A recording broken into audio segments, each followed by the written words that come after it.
Since the global financial crisis, the Federal Reserve has been conducting an experiment with the U.S. economy. In 2008, when short-term interest rates fell to zero and the Fed was out of conventional tools for stimulating economic growth, the Fed resorted to quantitative easing. Quantitative easing has been tried a few times before in the last 2 decades, but never by an economy approaching the size of the U.S. The Fed bought massive amounts of long-term government-backed bonds, which kept long-term interest rates low while increasing the money supply and stimulating business activity. The Fed balance sheet has ballooned from $869 billion in August 2007 to more than $4 trillion in June 2017. In 2010, when quantitative easing was just getting started, James Bullard, the president of the Federal Reserve Bank of St. Louis, said the Fed was in uncharted waters and warned that quantitative easing has its risks. If offsetting policy actions are not taken in a timely fashion, Bullard said, the increased monetary base will fuel a sharp rise in credit and inflation. The experiment has worked, and the Fed easing program prevented the Great Recession from becoming a depression. The economy is back to normal and now on a stable growth trajectory, but the experiment isn't over.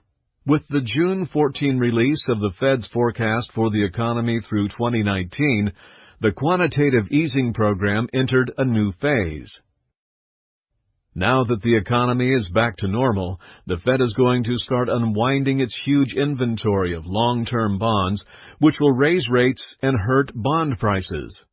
The unwinding is expected to take years and is a delicate operation because the Fed could make a mistake and accidentally trigger a recession.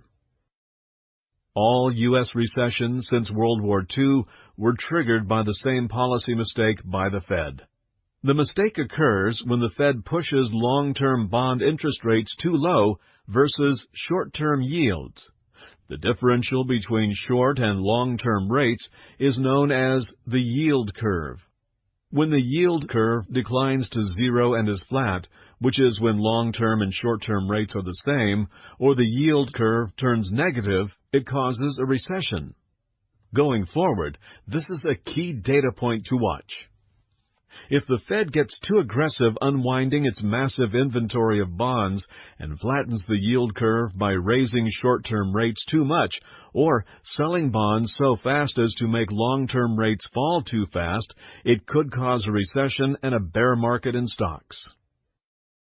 On June 14, the Fed raised short-term rates 0.25 point to a range of 1% to 1.25%, and its forecast calls for raising the short-term Fed funds rate to an average of 2.9% in 2019.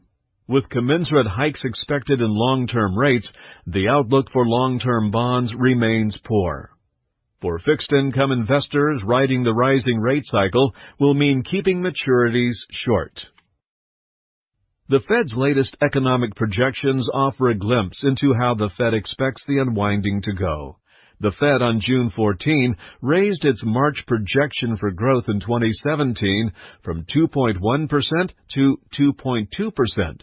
The unemployment forecast for 2017, 2018, and 2019 was lowered by a smidge, and the inflation projection was dropped from 1.9% to 1.6%.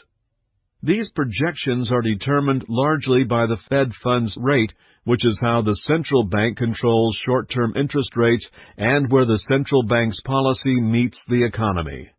For 2017, the Fed set a Fed funds target rate averaging 1.4% for the year, moving it up to an average of 2.1% in 2018 and then to 2.9% in 2019.